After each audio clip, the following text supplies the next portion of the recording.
Dear students, welcome back. पहले तो sorry, ये वीडियो कल आना चाहिए था, लेकिन you can understand some time. Yes. So ये थर्ड है in series of theme wise past year paper analysis जो हम लोग यूजीसी नेट सीरीज में करने की कोशिश कर रहे हैं। और क्या कर रहे हैं हम लोग कि जो 5 साइकिल हैं, 5 ईयर्स नहीं कहना चाहिए, 5 साइकिल के हर साल 2 साइकिल होते हैं, उसके पेपर्स को थीम वाइज हमने बाइफरकेट किया है। 2 थीम हम लोग पहले देख चुके हैं, WPT और IPT। और आज हम लोग जो basic political theory, political philosophies, ideologies और कॉन्सेप्ट जो कोर है, जिस जो आपको जानना चाहिए, उस पे आज हम लोग करीब 50 क्वेश्चन हैं 5 साइकिल में। तो ये भी इक्वली इंपॉर्टेंट है। उस पे हम लोग एज यूजुअल उसकी चर्चा करेंगे, उस पे एडिशनल इंफॉर्मेशन देखेंगे और उस कॉन्सेप्ट को थोड़ी बहुत समझने की भी कोशिश करेंगे कि अन्य एग्जाम में भी और आगे आने वाले साइकिल में आपको हेल्प हो। So let us begin. सबसे पहले यदि सिलेबस देखें तो ये लिबर्टी, इक्वलिटी, जस्टिस, राइट, ये आपको पता है, ये एकदम बेसिक कॉन्सेप्ट है जो आपको जानने चाहिए। इस पे हमने सब पे वीडियो बनाए हुए हैं। इसके अलावा डेमोक्रेसी का जो कॉन्सेप्ट है, पावर कैसे उससे जुड़ता है पॉलिटिक्स से, और सिटीजनशिप जो मैंने आपको नहीं पढ़ाया है वो भी आपको जानना है। एंड पॉलिटिकल ट्रेडिशन में मैंने सभी पढ़ा है एक्सेप्ट जो यहाँ रेड मार्क है, जो इकोलॉगिज्म कह लीजिए, इकोलॉजी से रिलेटेड जो इज्म है, environment ecology, shallow ecology and all kind ecofeminism। And ये बहुत इंपॉर्टेंट है, मैंने नहीं पढ़ाया है लेकिन आप इसको पढ़ लीजिए। बाकी सारे जो है मैंने आपको पढ़ाया हुआ है, और उससे ऊपर की भी आपको जरूरत कोई खास है नहीं, केवल मेमोरी बेस्ड कुछ चीजें जो हम लोग देखेंगे, बुक्स एंड अदर्स। अब हम लोग शुरू करते हैं क्वेश्चन आंसर का दौर। सबसे पहले जून 2020 साइकिल, लेकिन एग्जामिनेशन होती है अक्टूबर 2020 में, और इसके बाद कोई एग्जाम नहीं हुआ है, क्योंकि दिसंबर 2020 और मई या जून 2021 दोनों को मिक्स करके अब होने वाली है, जिसके लिए कि मैं ये कोशिश कर रहा हूं। यदि आप उन एग्जामिनी में हैं जो एग्जामिनेशन दे रहे हैं, तो आपके लिए एक क्रैश कोर्स जैसी हो सकती है, आपको फायदा होगा।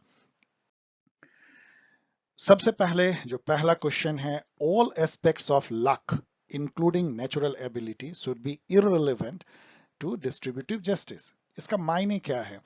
मतलब ये थॉट कि जो लक है, चाहे वो सोशल लक हो कि आप किस कास्ट में पैदा होते हैं, आपके फादर कितने अमीर हैं, कितने खानदान आपका नोन है, ये सब सोशल लक है।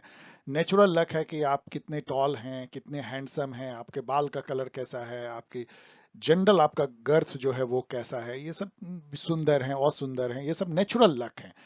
तो आप कहाँ पैदा लेते हैं ये भी एक लक की बात है, कि अमेरिका में पैदा लेते हैं या घाना में लेते हैं। तो ये सारे लक जो हैं वो डिस्ट्रीब्यूटिव जस्टिस में बाधा ना बने। यदि इस टाइप का इक्वलिटी का कॉन्सेप्ट रखने वाले जो थॉट है उसको क्या कहते हैं? एक्चुअली ये बहुत ही इंट्यूटिव क्वेश्चन है, आपको लगेगा कि शायद ये गलत है, लेकिन सही बात यह है कि इसी को लक इगैलिटेरियनिज्म कहते हैं। जो ये फील करता है कि हर तरह के लक एक्सेप्ट एक लक कह लीजिए, जिसको कि चॉइस या ऑप्शनल लक बोलते हैं, आप जो खुद लाइफ में डिसीजन लेते हैं कि आपको पॉलिटिकल साइंस पढ़ना है या इकोनॉमिक्स पढ़ना है, इसको ऑप्शनल चॉइस कह लीजिए या ऑप्शनल लक। और उससे जो आपको नुकसान होता है वो ठीक है, आप उसके लिए जवाबदेह हैं, लेकिन बाकी सारे लक को जो है लक इगैलिटेरियन न्यूट्रलाइज करना चाहते हैं। आप याद कीजिए रोनाल्ड डॉर्किन का जो इक्वलिटी ऑफ रिसोर्सेज है, उसमें वो लक इगैलिटेरियन की थॉट आती है कि सारे लक को जो है वो जो सिस्टम है डिस्ट्रीब्यूशन का वो उसको न्यूट्रलाइज करता है। इसके अलावा जो है रिचर्ड आर्नसन, जेराल्ड कोहेन, जिसपे एक क्वेश्चन भी आपको आएगा, जॉन रोएमर, ये सब सब जो है लक इगैलिटेरियन फेमस है, इसको याद कर लीजिए, रट लीजिए, आपको कहीं यूज हो जाएगा। Next question, which among the following is not a salient feature of individualist anarchism? पहले तो एनार्किज्म समझिए, उस पर एक एडजेक्टिव और है, इंडिविजुअलिस्ट एनार्किज्म। एक समाज भी एनार्किस्ट हो सकता है, एक इंडिविजुअल एनार्किज्म की बात यदि करें। एनार्किज्म का जो सीधा मायने होता है वो ये है कि कोई हिरार्किकल फॉर्मल ऑथोरिटी को एक्सेप्ट ना करना एनार्किज्म है। जो ये फील करता है कि एक इंडिविजुअल के तौर पे ले, इंडिविजुअलिस्ट चुकी है कि एक इंडिविजुअल इतना मोरली इवॉल्व होता है कि वो खुद अपने को गवर्न कर सके, और वो इस तरह से समाज में बिहेव कर सके कि कोई वो क्राइम करेगा ही नहीं, कोई वो अनलॉफुल एक्टिविटी करेगा ही नहीं, तो उसको किसी ऑथोरिटी की ही जरूरत नहीं है। इसको इंडिविजुअलिस्ट एनार्किस्ट कहते हैं। अब यदि आप देखेंगे, यहां कह रहा है कि इसमें से कौन सैलिएंट फीचर नहीं है। नॉट, देखिए कितना बड़ा से दिया है, इसने सही किया है, आपको नॉट होना चाहिए, नहीं तो आप सैलिएंट फीचर देख के टिक मार के आगे निकल जाएंगे। तो प्राइवेट प्रॉपर्टी जो है not a salient feature, private property को वो जो है ठीक है, वो तो प्राइवेट प्रॉपर्टी को एक्सेप्ट करना चाहेंगे क्योंकि स्टेट का कोई रोल उस पर नहीं होना चाहिए।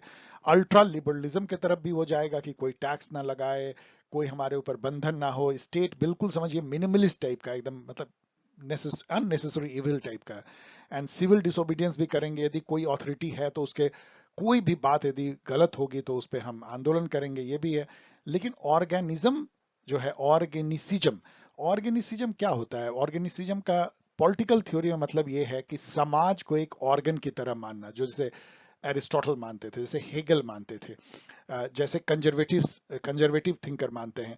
और ये मानना कि इंडिविजुअल उस समाज का एक अंग के टाइप का है, समाज एक पूरा ऑर्गेनिज्म है, जैसे बॉडी है, और हर इंडिविजुअल उसका एक बॉडी पार्ट है, लिम्ब है। तो इस टाइप की थॉट यदि आप मानोगे तो कभी आप एनार्किस्ट हो सकते हो क्या? एनार्किस्ट तो इस टाइप की बात मानेगा ही नहीं। वो तो मानेगा कि इंडिविजुअल एकदम ऑटोनोमस है, वो किसी चीज का पार्ट नहीं है, अपने आप में वो जो है फुल ऑर्गेनिज्म खुद है, वो ऑटोनोमस ऑर्गेनिज्म है, वो किसी के अंडर में नहीं है, इसलिए ऑर्गेनिसिज्म को नहीं मानेगा। यही सही आंसर है।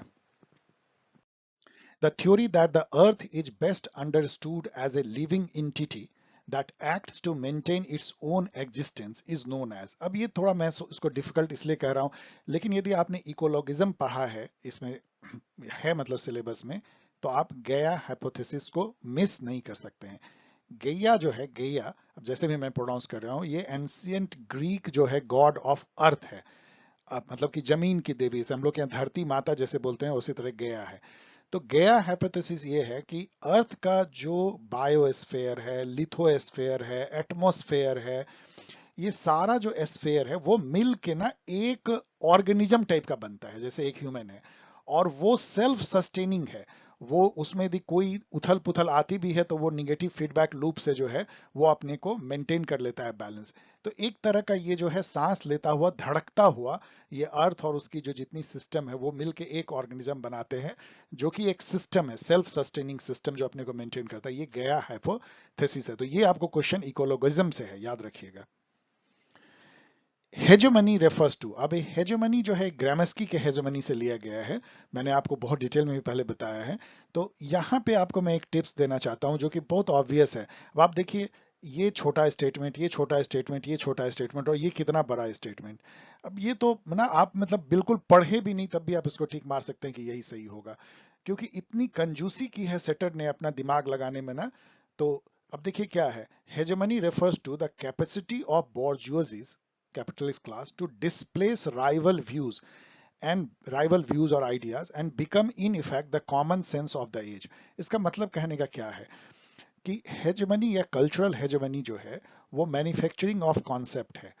कैसे एक आइडिया को आप कॉमन सेंस बना देते हैं। जैसे मैं बार बार एग्जांपल देता हूं कि इसका एक एग्जांपल है इंडियन कास्ट सिस्टम, कैसे ब्राह्मणिकल हेजमनी ने दलित और अनटचेबल को बिल्कुल ये समझा दिया, कॉन्सेंट उससे ले लिया कि तुम गांव के बाहर रहो, तुम हमको टच मत करो, तुम अछूत हो, तुम यदि टच करोगे तुम ही नरक में जाओगे, तुम्हारी यही नियति है, क्योंकि तुमने पूर्व जन्म में तुमने कोई पाप किया है, उसके चलते तुमको ऐसा दंड मिला है। इस जन्म में यदि तुमने नहीं इसको माना तो फिर अगले जन्म में तो और कुत्ते बिल्ली बन जाओगे, टाइप का जो भी है। तो ये हेजमनी है।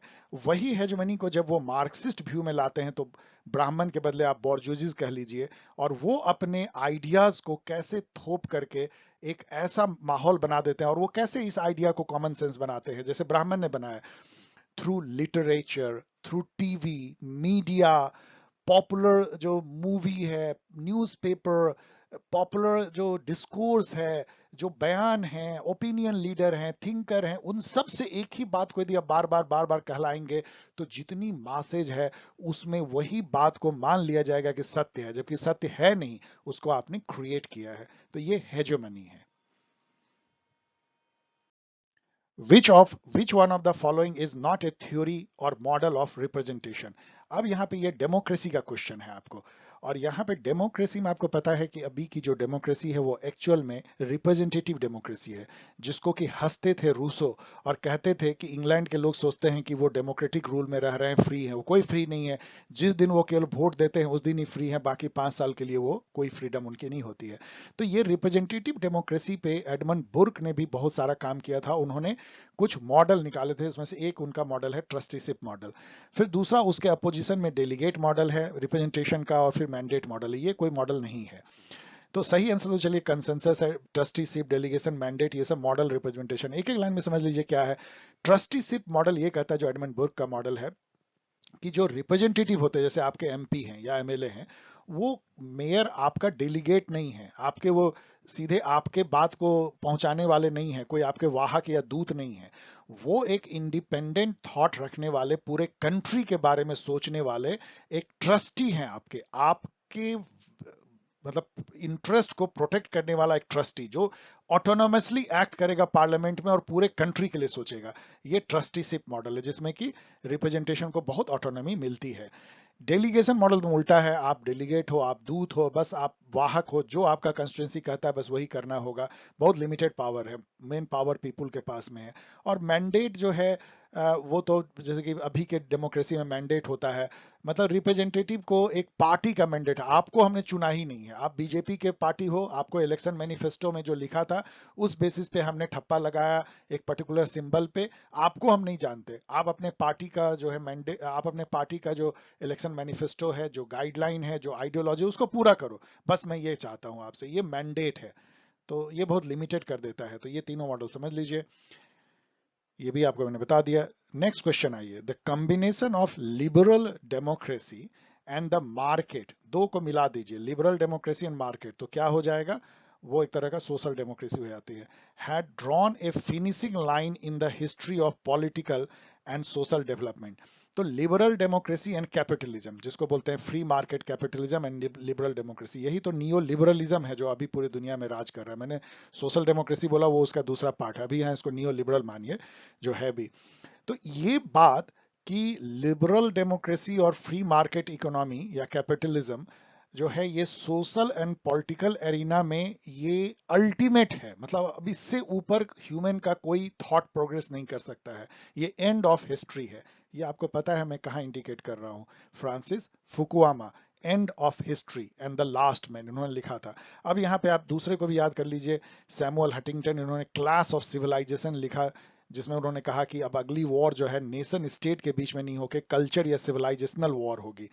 फिर बेंजामिन बार्बर को आप थोड़ा कम जानते होंगे, ये एक ऑथर थे जिन्होंने बहुत कुछ लिखा है, जैसे Jihad versus McWorld, strong democracy, याद कर लीजिए कहीं आपको आ जाए। और अलेक्जेंडर वेंट जो हैं, ये जो कंस्ट्रक्टिविस्ट स्कूल है इंटरनेशनल रिलेशन के, उसके एक तरह से फादर या फाउंडर है, जिसको social theory of international relation भी कहते हैं। आइए नेक्स्ट क्वेश्चन देखते हैं।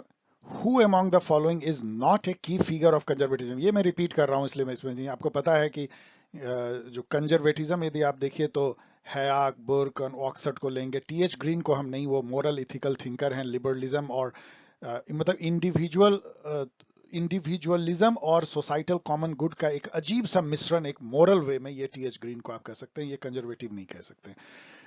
देन यहाँ ये क्वेश्चन पे आइए, ये रिपीटेड, इसे ज्यादा टाइम नहीं देते। Which among the following is not an element of Gerald Cohen's thought on the theory of socialism? ये डिफिकल्ट क्वेश्चन है, क्योंकि अब एक पर्टिकुलर थिंकर के थ्योरी ऑफ सोशलिज्म पर कितना आप पढ़ सकते हैं, क्योंकि ये सिलेबस में ऐसे जेराल्ड कोहेन तो है नहीं। वैसे जेराल्ड कोहेन जो है एनालिटिकल मार्क्सिज्म के एक तरह से पिता माने जाते हैं, जनक माने जाते हैं। एनालिटिकल मार्क्सिज्म क्या है कि मार्क्सिज्म को डिफरेंट तरीके से एनालाइज करना, लिंग्विस्टिक रूप में एनालाइज करना, लॉजिकली एनालाइज करना, पॉजिटिविज्म के रूप में एनालाइज करना, और फिर उससे निकालना, उसके अंदर घुस करके उस टेक्स्ट का मीनिंग निकालना। उन्होंने जो बुक लिखा है कोहेन ने, Karl Marx and theory of history and defence, जरूर याद रखिए इसको। Self ownership, freedom and equality, ये भी याद रखिए। और हिस्ट्री, लेबर एंड फ्रीडम। तो आप देख सकते हैं ये कहाँ इनकी थॉट जाती है। ये सेल्फ ओनरशिप जो है वो वहां चोट करते हैं, जो लॉक ने जो कहा था ना कि हम अपने बॉडी को ओन करते हैं, हम सेल्फ ओनर हैं, और बॉडी के थ्रू यदि कोई लेबर करके नेचुरल प्रॉपर्टी पे काम करते हैं तो वो भी हमारा सेल्फ ओनरशिप के अंदर आ जाता है, मतलब वो भी हमारा बॉडी का पार्ट बन जाता है, उसको वो नकारते हैं, वो फ्रीडम को भी नकारते हैं जो लिबरल फ्रीडम है, और लिबरल इक्वलिटी पे भी चोट करते हैं। उनका कहना है लिबरलिज्म शैम है, कोई इक्वलिटी नहीं है। तो मार्क्सिस्ट तो कहेंगे ही। तो अब इसमें से देखिए, इतना जानने के बाद थोड़ा बहुत आप कह सकते हैं, थ्योरी ऑफ मैल डिस्ट्रीब्यूशन, मैल मतलब बुरा, distribution of freedom under capitalism. तो आप पता है कैपिटलिज्म की बुराई करेंगे, इसमें कहेंगे कि फ्रीडम कुछ मतलब इक्वलिटी ऑफ फ्रीडम नहीं है, कुछ लोगों को फ्रीडम है, कुछ लोग जो है बाउंडेज में है, तो ये तो आपको सही लगेगा। Genuine fraternity promulgated by liberal egalitarianism. अब कॉमन सेंस से सोचिए कि एक मार्क्सिस्ट जो है लिबरल इगैलिटेरियनिज्म की कोई बड़ाई करेगा क्या कि उसमें जेन्यून फ्रेटर्निटी है, तो ये इसका नहीं होगा। Deep in egalitarian structure of John Rawls theory. अब आप देखिए कि जॉन रॉल के जस्टिस को कोई यदि बुराई कर रहा है तो क्या वो कभी ये बोलेगा क्या? ये दोनों बात एक साथ तो हो नहीं सकती है, कॉमन सेंस से समझिए। इसका मतलब है कि ये सही इसलिए होगा कि ये मार्क्सिस्ट हैं, तो रॉल के थ्योरी की बुराई करेंगे। और मार्केट सोशलिज्म ला सकते हैं क्योंकि एक तरह से ये लिबरल वर्ल्ड के मार्क्सिस्ट हैं, मतलब अमेरिका और कनाडा के, बेसिकली कनाडा के थे, तो इसलिए मार्केट सोशलिज्म जो है हो सकती है। तो इसमें सही क्या है जो नहीं हो सकती है, वो genuine fraternity promulgated by liberal egalitarianism, मतलब ये बड़ाई तो कर नहीं सकते लिबरल इगैलिटेरियनिज्म की। इसके अलावा जो एनालिटिकल मार्क्सिस्ट जो थिंकर हैं वो जॉन इल्स्टर को याद करिए, और इकोनॉमिस्ट जॉन रोयमर को भी याद कीजिए। आपको कभी आ सकता है कि इसमें से कौन जो है एनालिटिकल मार्क्सिज्म के नहीं सपोर्टर हैं, तो इसमें सपोर्टर में कोहेन, इल्स्टर एंड रोयमर आ जाएंगे। Next question, who among the following is not A post modern thinker. ये भी हम लोग कर चुके हैं शायद पहले कभी, आपको पता है लॉयटार्ड पोस्ट मॉडर्न है, फोको तो हैं ही, मार्क्यूज जो हैं पोस्ट मॉडर्न। अब यहाँ पे थोड़ा कंफ्यूजन आपको होगी क्योंकि मार्क्स, हर्बर्ट मार्क्स जो हैं ये क्रिटिकल थिंकर हैं, क्रिटिकल थिंकर हैं फ्रैंकफर्ट स्कूल के। इनको हम लोग पोस्ट मॉडर्निस्ट नहीं मानते हैं, बेसिकली इसको आप नियो मार्क्सिस्ट कह सकते हैं। ये जो फ्रैंकफर्ट स्कूल है वो मार्क्सिज्म की भी थोड़ी बहुत बुराई करता है, लेकिन है वो नियो मार्क्सिस्ट, और वो लिबरलिज्म की तो बहुत जोरदार बुराई करते हैं। वो थर्ड ग्राउंड लेते हैं, वो क्रिटिकल थ्योरिस्ट हैं, इसलिए यही है। जो रिकॉर्ड रॉटी भी जो है पोस्ट मॉडर्न है, तो ये तीनों पोस्ट मॉडर्न है। हर्बर्ट मार्क्यूज जो है फ्रैंकफर्ट स्कूल से हैं, पोस्ट मॉडर्निस्ट नहीं है। अब यहाँ पे आप मैच कीजिए, मैं जैसे कि मुझे भी पता केवल एक ही है, मैं रियली बताता हूँ। एस्पेक्टर और मार्क्स जो है ये जैकस दरिडा ने लिखा है, ये बहुत इंपॉर्टेंट है, मैं थोड़ा भी आपके बारे में बताऊंगा। अब मैंने ये देखा कि मुझे केवल एक ही पता है, तब भी मेरा काम चल गया। सी का जो है वो 1 है और सी का 1 एक ही में है। अब हमको दूसरा जानने की जरूरत ही नहीं है, आप मैच कर लीजिएगा। वैसे भी सब इतना अकवर्ड है कि मुझे याद रखने की जरूरत भी नहीं है। अब स्पेक्टर ऑफ मार्क्स जो जैक्स दरिदा ने लिखा है वो क्या है? पहले समझिए जैक्स दरिदा जो है कौन थे। ये डी कंस्ट्रक्टिविस्ट थे। डी कंस्ट्रक्टिविस्ट क्या है? One of the post modernist, जो कि लैंग्वेज को ऐसे तोड़ देते हैं, इतना ज्यादा उसके अंदर घुसते हैं, तब जाके उसके मीनिंग को निकालने की कोशिश करते हैं। मतलब वर्ड अपने आप में उनके लिए कोई मीनिंग नहीं रहता है, वो साइट ऑफ कंटेस्टेशन है, साइट ऑफ डिस्प्यूट है, उसके अंदर में बहुत बड़ी बड़ी बातें छिपी हुई है। यदि आप जाके डिकंस्ट्रक्ट करोगे, मतलब उसका ऑपरेशन करोगे, पोस्टमार्टम करोगे, उस वर्ड का चीर फाड़ करोगे, तब आपको उसमें रियल मीनिंग दिखेगा। तो ये जैकस डरिडा का काम था। उन्होंने स्पेक्टर ऑफ मार्क्स लिखा। स्पेक्टर का मतलब क्या होता है अंग्रेजी में? कि कोई ऐसी बैड ओमेन, मतलब कोई बुरा होने वाला है, ऐसी आपको जब आशंका हो, मतलब दुःस्वप्न टाइप का हो, तो उसको स्पेक्टर बोलते हैं। और ये जो है मार्क्स के शायद कम्युनिस्ट मैनिफेस्टो में लिखा था ये लाइन पहला ही, कि a spectre of communism is falling on Europe and like that. मतलब कि यूरोप में के लोग एकदम बड़े भयभीत हो रहे हैं कि कम्युनिज्म यहाँ आ जाएगा, और वो आएगा ही, ऐसा मार्क्स का कहना था। उसको वो स्पेक्टर टाइप से लेते हैं। जैक्स दरिदा ये बुक तब लिखते हैं जबकि कम्युनिज्म खत्म हो चुका है, मतलब एक तरह से ढह गया है यूएसएसआर 90s में। लेकिन वो कहते हैं कि स्पेक्टर जो मार्क्स का है वो खत्म नहीं होने वाला। मार्क्स जो है वो हमेशा व्याप्त है, और वो आएगा ही आएगा, क्योंकि वो इतना रिलेवेंट है। मार्क्सिज्म जो है वो एज ए आइडिया और ज्यादा रिलेवेंट हो गया है खत्म होने के बाद यूएसएसआर और कम्युनिस्ट ब्लॉक का। ये कहना था जैक्स दरिदा का, क्योंकि उसमें जो कैपिटलिज्म की बुराई लिखी गई है या चैलेंज लिखी गई है वो शाश्वत है, वो इटर्नल है, और वो इतना रिलेवेंट है कि वो और ज्यादा अब होगा, क्योंकि कैपिटलिज्म को रोकने वाला कोई नहीं है। इसलिए उसकी जो क्राइसिस है, उसकी जो बुराई है वो और ज्यादा उभर के पोस्ट यूएसएसआर वर्ल्ड में आएगी। ये इस बुक में स्पेक्टर ऑफ मार्क्स में डेरिडा का कहना था। ये डिफिकल्ट हो सकता है, लेकिन मेरी तरह यदि आपको एक पता है तब भी हो जाएगा, तो ये इजी आपके लिए हो जाएगा। Which of the following characteristics characterize shallow or reformist ecology? अब ये इकोलॉजिज्म जो आपको थ्योरी में, इसका दूसरा क्वेश्चन ये आ गया, एक और क्वेश्चन आएगा, तो 3 क्वेश्चन आपको करीब 50 में से इकोलॉजी पे हैं, उसको पढ़ लीजिएगा। तो ये जो रिफॉर्मिस्ट इकोलॉजी है ये कैपिटलिस्ट इकोलॉजी है।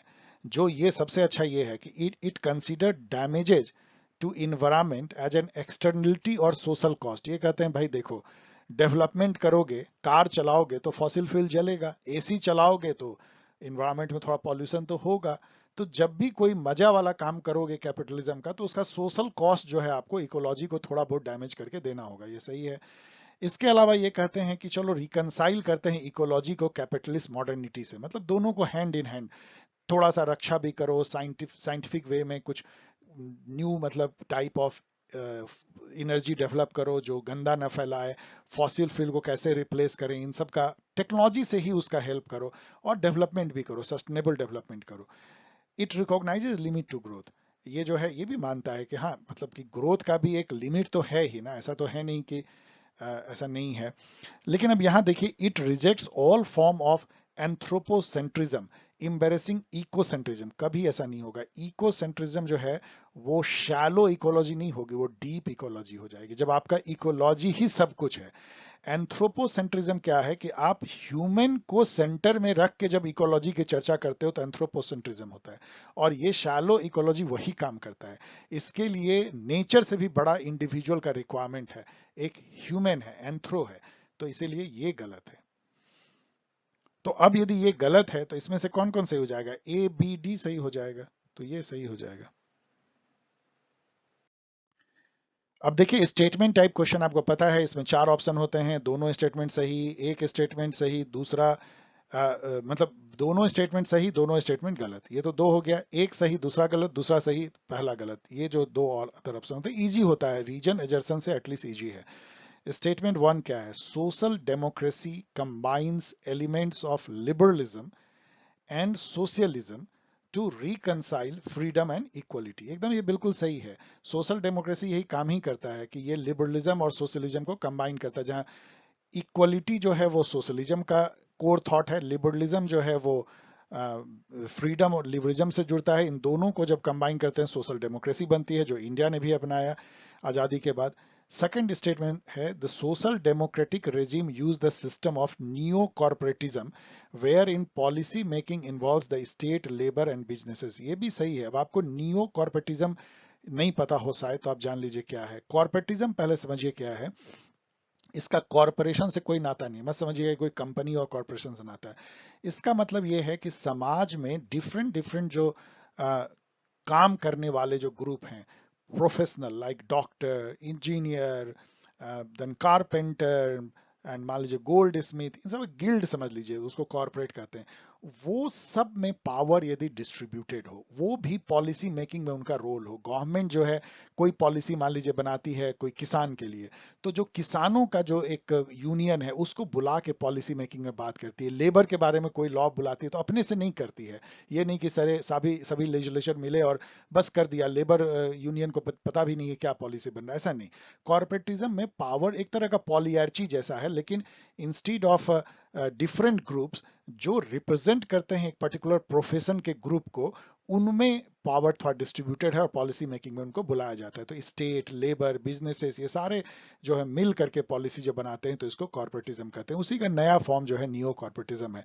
ये भी एक तरह का जो है वो सोशल डेमोक्रेटिक रेजिम का एक फीचर है। तो इसीलिए इसको आप कह सकते हैं कि both statement 1 and 2 are correct. Difficult हो सकता है बिकॉज ऑफ नियो कॉर्पोरेटिज्म। अब इसमें जो है एक क्वेश्चन, 5 क्वेश्चन जो है वो रीडिंग कंप्रीहेंशन है। मैंने इसलिए लिया है कि आपको इसकी भी प्रैक्टिस हो जाए तो अच्छा रहेगा। आप इसको पढ़ लीजिए, मैं थोड़ी देर तक इसको जस्ट छोड़ दे रहा हूं, आप इसको गौर से पढ़ लीजिए या रोक करके पढ़ लीजिएगा। और जहां जहां मैंने अंडरलाइन किया है वो मैंने बाद में किया है, उन्हीं उन्हीं पोर्शन से क्वेश्चन आगे पूछे गए हैं।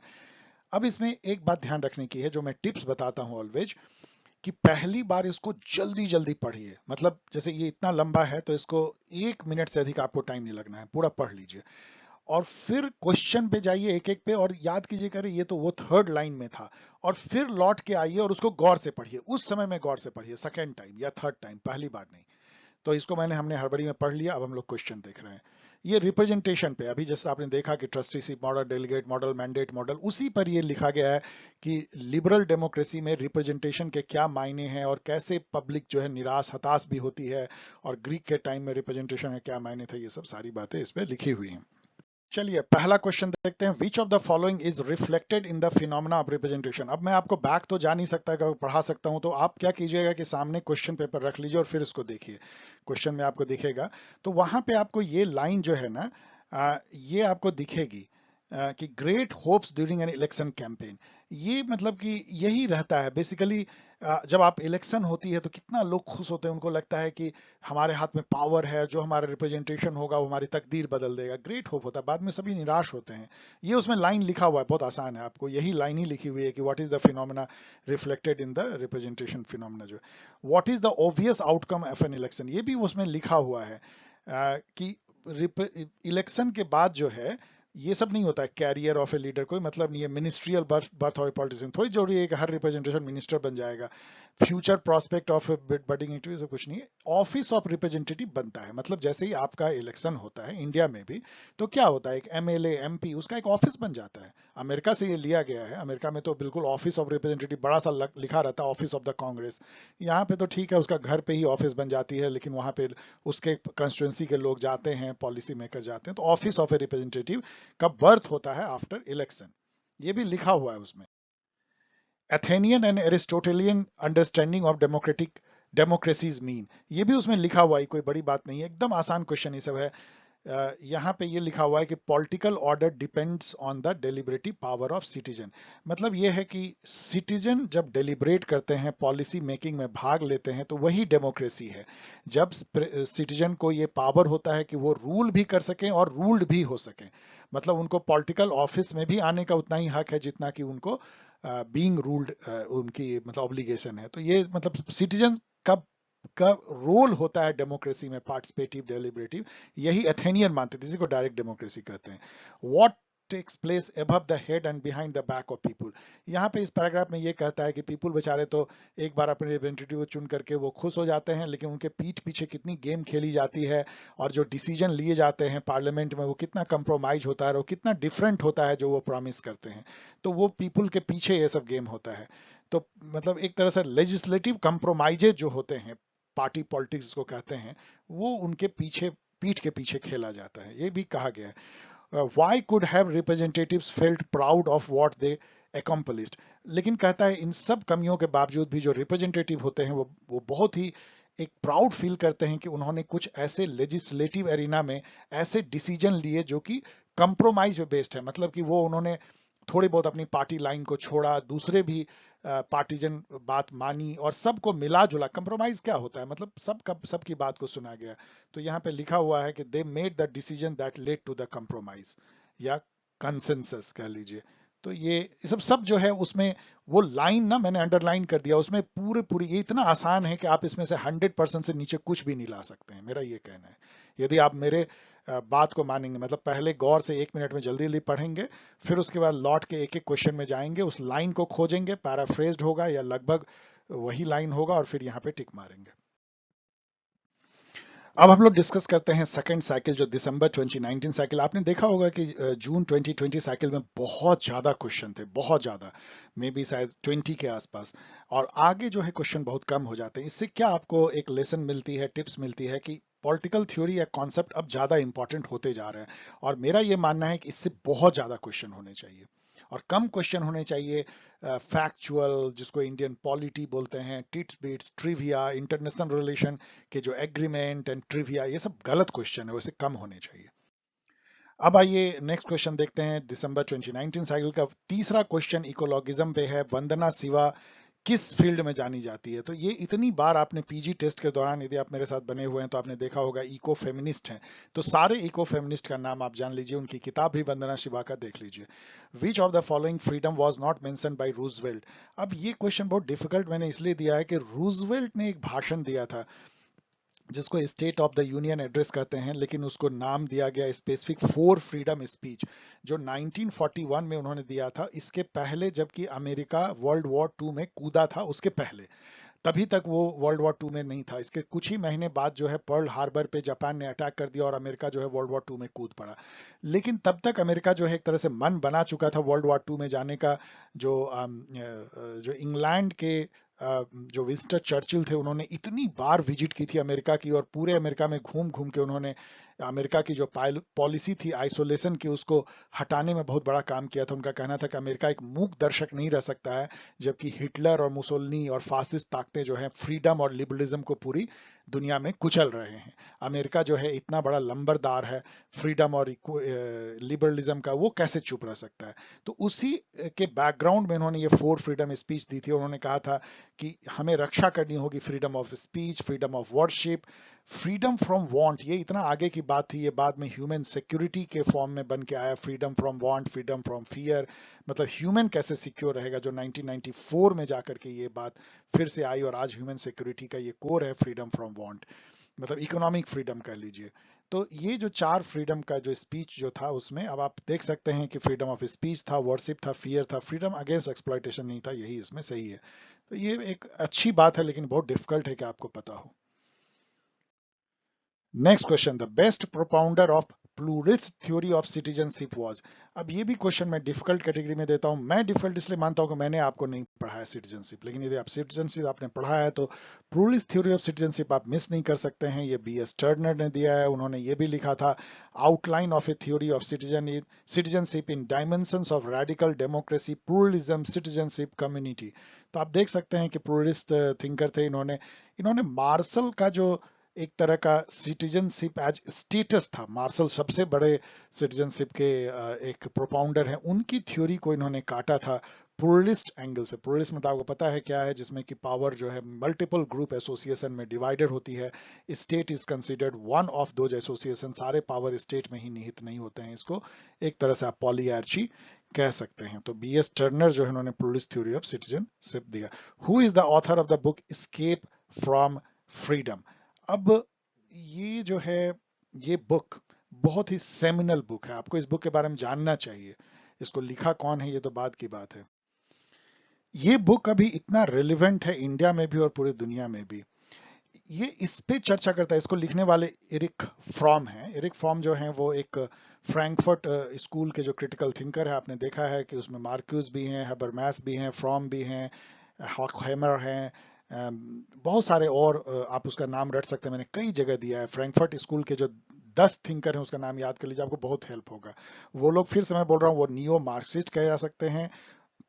वो वैसे मार्क्सिज्म की भी बुराई करते हैं और वो लिबरलिज्म के भी बहुत क्रिटिकल हैं। तो दोनों के जो क्रिटिकल हैं वो एरिक फॉर्म उसको आते हैं। फ्रैंकफर्ट जो कि जर्मनी में है, एक बहुत बड़ा शहर, उसके Frankfurt school of critical thinkers हैं। एस्केप फ्रॉम फ्रीडम ये जानने की कोशिश करता है अभी के कंटेम्प्रेरी सोसाइटी में कि क्यों ऐसा हो रहा है कि बहुत सारे कंट्री में लोग जो है ऑथोरिटेरियन रिजीम चाहते हैं। क्यों लोग जो है हिटलर टाइप का डेमोक्रेटिक रूल में भी शासक चाहता है। क्यों स्ट्रॉन्ग मैन को लोग चाहते हैं कि वो शासन करें। क्यों चाहते हैं कि भले उनकी लिबर्टी कुचली जाए, उनकी प्राइवेसी थोड़ी बहुत हार्म हो जाए, उनका लिबर्टी रोड पे चलने का रूल बन जाए, बहुत सारे और उसमें लग जाए कि ये साइट मत देखो, इस टाइप का खाना मत खाओ, लेकिन फिर भी लोग जो हैं क्यों इतने चार्म्ड होते हैं ऐसे ऑथोरिटेरियन और या एब्सोल्यूट रेजिम के, इवन डेमोक्रेसी में। ये इस पे फ्रॉम ने विचार किया है। उनका कहना है कि एक अजीब सी टेंडेंसी हम सबों में होती है, जहां पे कि यदि हमको बहुत फ्रीडम दे दिया जाए, जहां सरकार कोई हम पे बंदिश ना लगाए, तो हम एनोमी का फीलिंग करते हैं। हमको लगता है हमको कोई पूछने वाला ही नहीं है, हम क्या खा रहे हैं, क्या पहन रहे हैं, क्या कर रहे हैं, कैसे। ये मास सोसाइटी कहते हैं एरिक फॉर्म, जहां पे कि हमारा कोई बंदिश ही नहीं है। जो सोसाइटी पहले था इंडिया का, याद कीजिए, वो सोसाइटी था रूल, रेगुलेशन, ऑब्लिगेशन, राइट से बंधा हुआ। हमको पता था कि हमारे समाज में क्या स्थान है, हमको क्या क्या खाना है, क्या पहनना है, कैसे बिहेव करना है, ये सारा कुछ पता था। हमारी जवाबदेही ऊपर कास्ट वालों के लिए क्या है, नीचे कास्ट वाले पीयर्स के साथ क्या है। तो वैसे में बड़ा आदमी को सिक्योर फील होता है। वो बंधन है, वो लिबर्टी नहीं है, लेकिन आदमी बड़ा सिक्योर फील करता है। जैसे ही आप मुक्त हो जाते हो, शहर आ जाते हो, ना कोई आपका कास्ट का बंधन है, ना कोई सोशल ऑब्लिगेशन है, कोई आपको पूछने वाला नहीं है, कोई आपको जानने वाला नहीं है, तो आप बड़े अजीब से फील करते हो। तब आपको फील होता है नो, हमारा सरकार हमको पूछे, हम पे नजर रखे, हमको बांधे और एकदम स्ट्रांग मैन की तरह बिहेव करे, वही बेहतर है। तो हमको सेंस ऑफ बिलोंगिंगनेस फील होगा कि हम एक समाज के पार्ट हैं। ये अजीब सी एक अंतर्द्वंद है, डायलेक्टिज्म है, कि हम स्केप करना चाहते हैं फ्रीडम से। फ्रीडम हमको अच्छा नहीं लगता, हम बंधन में रहना चाहते हैं, मतलब आजाद नहीं होना चाहते हैं। ये एरिक फ्रोम का इस बुक में कहना है। आप सोच लीजिए कितनी पाथ ब्रेकिंग टाइप की बात उन्होंने कही है, ये एरिक फ्रॉम ने कहा। अब इसको कभी आप भूल नहीं सकते हैं, इसके फ्रॉम फ्रीडम को, एरिक फ्रॉम का। From legal point of view which of the following is called soft law. देखिए लॉ जो है दो टाइप का हो सकता है, हार्ड लॉ, सॉफ्ट लॉ। ये इस राइट्स के बारे में है, मतलब कुछ ऐसे राइट्स जिसको राइट एज ट्रम्प बोलते हैं। ट्रम्प मतलब ट्रम्प का कार्ड होता है ना, जो डॉर्किन ने कहा, ऐसे राइट जैसे कि right to health, right to freedom of speech, expression, right to religion, right to privacy, ये सब हार्ड लॉ है। मतलब आपको मानना ही पड़ेगा, गवर्नमेंट हो चाहे कोई भी हो, नहीं तो कानूनी रूप से आप पे जो है दावा ठोका जा सकता है। लेकिन राइट टू डेवलपमेंट उस टाइप की राइट नहीं है जिसके लिए हार्ड लॉ बनाए। आप ऐसा नहीं कर सकते कि राइट टू डेवलपमेंट यदि नहीं मिलेगा तो आपको हम केस ठोक देंगे। ये डायरेक्टिव प्रिंसिपल जैसा है, जैसे डीपीएसपी है ना, तो आप समझ लीजिए जैसे फंडामेंटल राइट जो है वो हार्ड लॉ को रिप्रेजेंट करते हैं, तो डीपीएसपी जो है सॉफ्ट लॉ है। तो right to development United Nation का एक रिजोल्यूशन है जनरल असेंबली का, तो यूनाइटेड नेशन का जो जनरल असेंबली का रिजोल्यूशन सॉफ्ट लॉ है, और जो उसके यूएनएससी के रिजोल्यूशन है जो बाइंडिंग होते हैं लोगों पे लीगली, वो हार्ड लॉ है। Which of the following two are correct. देखिए अब बता दिया कि दो ही करेक्ट है भाई, तो दो यदि आपने गलत खोज लिया तो काम बन गया। According to Auguste Comte. अब देखिए अगस्त कॉम्टे नाम आते ही आपको जो है पॉजिटिविज्म का आपको ध्यान आना चाहिए। आपको जो है ये भी ध्यान आना चाहिए कि ये पॉजिटिविज्म के जनक भी हैं। इसके अलावा ये सोशलिज्म वर्ड भी उन्होंने कॉइन किया है, सॉरी सोशियोलॉजी, और सोशियोलॉजी के पिता भी हैं ये। तो Auguste Comte, the principal method are observation, experiment and comparison. तो ये तो पॉजिटिविज्म यही तो है ही, तो observation, experiment and comparison. According to ये सही हो जाएगा। According to Bluntschli, the true method are philosophical and historical. मुझे नहीं पता, मान लीजिए, मैं इस पे अभी डाउट लगा रहा हूँ। अब हम देखते हैं, आगे बढ़ते हैं। Very few thinkers are pragmatic and inductive methods use छूट गया, use inductive method in contemporary time. ये क्या कहीं सही हो सकता है? आज के जमाने में कोई प्रैग्मेटिक नहीं है और कोई inductive method use. Inductive method यही है, इंडक्टिव मेथड पहले ऑब्जर्व कीजिए, क्लासिफाई कीजिए, कैटेगराइज कीजिए, फिर ऊपर बढ़िए, ब्रॉड बॉटम टू टॉप, मतलब ऑब्जर्वेशन बेस्ड। तो ऐसा तो ये तो एकदम बिल्कुल आउटलैंडिशली रॉन्ग स्टेटमेंट है, तो ये रॉन्ग हो गया। John Rawl had used deductive and dogmatic method. क्या वो डॉगमेटिक ऐसा डेरोगेटरी वर्ड आप यूज कर सकते हैं जॉन रॉल के लिए? तो ये गलत हो गया। तो अब आपको दो गलत यदि मिल गया, तो यदि हम इसमें कंफ्यूज भी हैं तो आपको दो सही तो खूब मिलेगा ही, क्योंकि दो ही गलत है, तो इसलिए इसको सही मान लीजिए और ए और बी को सही कर दीजिए। तो इस तरह से आप जो है क्वेश्चन को सॉल्व कर सकते हैं। मैं आपको ये तरीका बता रहा हूं। Which of the following are the arguments for women's equality. अब ये मीडियम लेवल का क्वेश्चन है कि वुमेन के इक्वलिटी का क्या आर्गुमेंट है, feminism, feminist argument. Inferiority of women to man is socially constructed. ये सोशल कंस्ट्रक्शन है, कोई रियलिटी नहीं है, एज नो लीगल और नेचुरल जस्टिफिकेशन। एकदम बिल्कुल सही है। Non application of the principle of liberty and equality to the conditions of women is paradoxical. ये पैराडॉक्सिकल है, आयरनिकल है। आप लिबर्टी और इक्वलिटी के लड़ते हो और वही आप अपने घर में अपने औरतों को नहीं देना चाहते हो, तो कौन सा लिबरलिज्म है? सही है। Women are naturally inferior to man, ऐसा ऐसा आउटलैंडिशली रॉन्ग स्टेटमेंट। ये देखिए, यही आपको हेल्प करता है, यही यूजीसी नेट को आसान बनाता है। अब यहाँ पे यदि आप देखेंगे तो जो क्वेश्चन सेटर का जो कमजोरी है या उनके बहुत मेहनत नहीं करने की जो उनकी टेंडेंसी है, ये आपको हेल्प करता है। इसलिए गॉड से प्रे कीजिए कि वो ऐसा ही करें। जैसे कि women are naturally inferior to man, ऐसा आउटलैंडिश टाइप का रॉन्ग स्टेटमेंट लिखना, तो ये रॉन्ग हो जाएगा। Women inequality survived because it was justified, outlandishly wrong. Again, क्या इट वाज जस्टिफिएबल कैसे हो सकता है ये? और फेमिनिस्ट बोलेगी ऐसा, तो इसलिए ए और बी जो है हो जाएगा।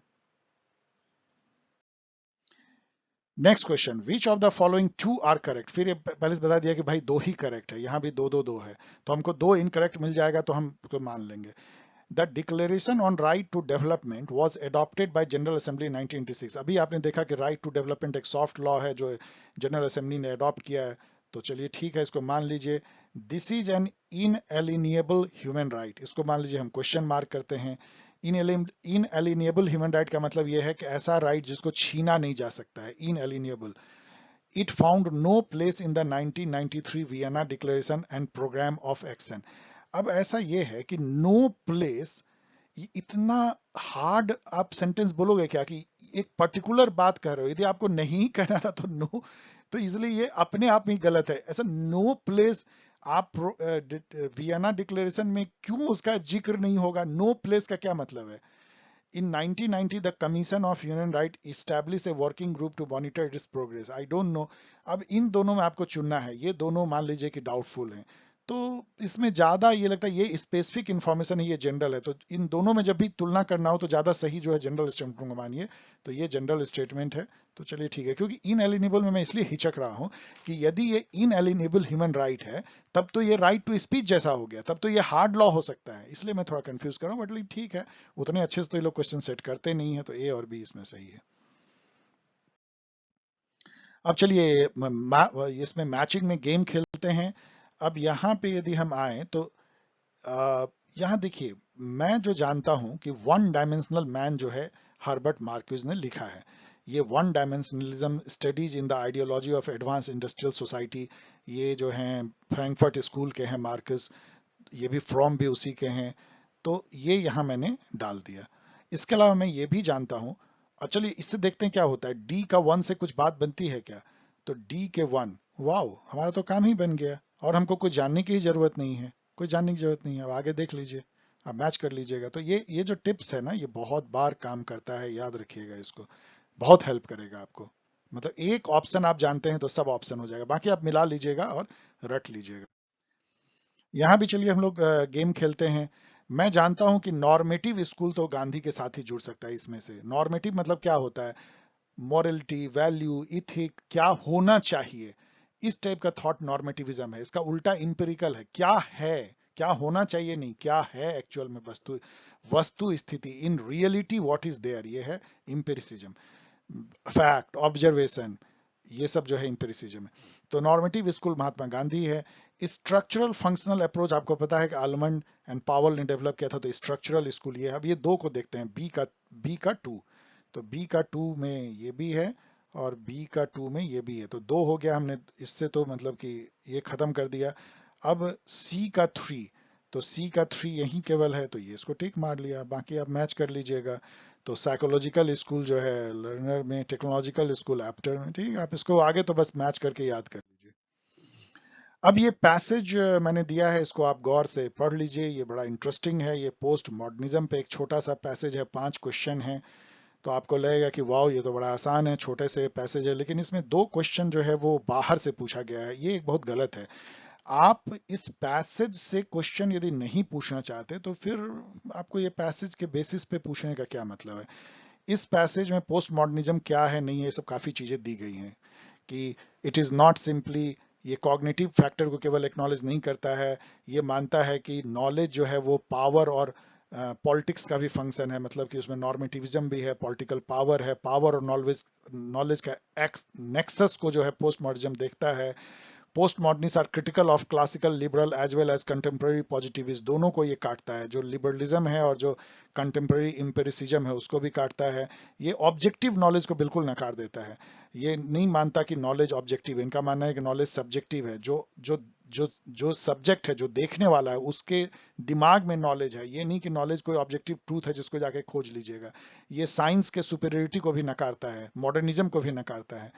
ये डिकंस्ट्रक्टिविज्म को मानता है, आपने देखा है post modernism want to look at every accepted और settle idea with new lens, कोई भी आइडिया सेटल नहीं है, सब डिस्कोर्स है, सब जो है हेजेमोनिकल वे में बनाया हुआ डिस्कोर्स आइडिया है, कोई ट्रूथ नहीं है, उसके अंदर घुसना होगा। अब यहाँ पे देखिए, इतने जानने के बाद, इस पैसेज को पढ़ने के बाद, विच of the following is post modernist thinker, ये पूछें क्या मतलब, यहाँ तो कुछ है ही नहीं, ये तो आपको इंडिपेंडेंट ऑफ दिस पैसेज है, ऐसा नहीं होना चाहिए। तो आपको पता है कि ये वैसे ये बहुत आसान क्वेश्चन है, क्योंकि जैक्स दरिदा को आप यदि नहीं जानते कि पोस्ट मॉडर्निस्ट थिंकर है तो आप कुछ नहीं जानते पोस्ट मॉडर्निज्म के बारे में, इसलिए ये जैक्स दरिदा है, बाकी नहीं है post modernist. Who among the following is not A post modernist thinker? तो अब यहाँ पे देखिएगा तो एशले हैं, एडकिंस हैं, फको हैं, बर्टन नहीं है, तो चलिए ठीक है, डिफिकल्ट है, लेकिन इसको याद कर लीजिएगा एक बार कि 10-12 पोस्ट मॉडर्न थिंकर तो आप कभी भूलेंगे नहीं। According to post modernist thinker which attribute of, यदि 3 पोस्ट मॉडर्निस्ट को आपको याद रखना है तो जैक्स दरिदा, माइकल फूको और लॉयटार्ड, इस 3 को तो आप कभी भूलिएगा मत पोस्ट मॉडर्निस्ट में। According to post modernist thinker which attribute of knowledge does not exist? तो नॉर्मेटिव एग्जिस्ट करता है, आपने पीछे पैसेज में देखा, कॉग्निटिव एग्जिस्ट करता है, पॉलिटिकल तो है ही, ऑब्जेक्टिविटी नहीं, वो नहीं मानते कि नॉलेज ऑब्जेक्टिव है, सब्जेक्टिव है। Which of the following term is not preferred, मतलब इस टर्म को वो नकारते हैं। पोस्ट स्ट्रक्चरलिज्म तो one of the form of post modernism है, डीकंस्ट्रक्शन भी उसका दूसरा फॉर्म है। मॉडर्निज्म को वो नकारते हैं, सब्जेक्टिविटी को एक्सेप्ट करते हैं, मॉडर्निज्म को नहीं मानते। Objectivity, modernism, objective truth, scientific fact, scientificism, modernism, historicism, इन सबको नकारते हैं। ग्रैंड नैरेटिव, मेटा नैरेटिव नकारते हैं। Which one of the following statement is incorrect according to post modernist thinker? Incorrect, ध्यान रखिएगा। Post modernist challenge the notion that knowledge is eternal. अब ठीक है, नॉलेज इस पर चलिए अभी रखते हैं। इटर्नल का मतलब है कि नॉलेज हमेशा से है, ये कौन नकार सकता है? Knowledge is link to power, yes, वो मानते हैं। Knowledge leads to progress of word, वो नहीं मानते हैं। ऐसा कुछ नहीं है कि नॉलेज से बड़ा कुछ प्रोग्रेस होता है। नॉलेज चूंकि खुद पावर और पॉलिटिक्स का फंक्शन है, वो एक पर्टिकुलर ग्रुप को पावर ग्रैब करने के लिए यूज किया जाता है। नॉलेज को क्रिएट किया जाता है। नॉलेज ऑब्जेक्टिव नहीं होता, it is a social creation. आप नॉलेज क्रिएट करते हो, जो चाहो वो क्रिएट कर दो और लोगों को समझा दो कि यही ट्रूथ है, और उससे अपना उल्लू सीधा करो, उसी को नॉलेज बोलते हैं। याद कीजिए, ब्राह्मणिकल नॉलेज, वो नॉलेज क्रिएट की गई ब्राह्मण, क्षत्रिय और इन हायर कास्ट के बेनिफिट के लिए।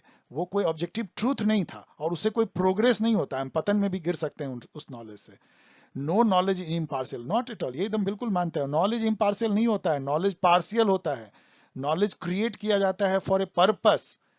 जैसे मार्क्स ने कहा था ना कि ruling idea of A time is the idea of the rural, मतलब जो रूरल होते हैं, राजा होते हैं, उनके आइडिया को लोग मान लेते हैं ट्रुथ।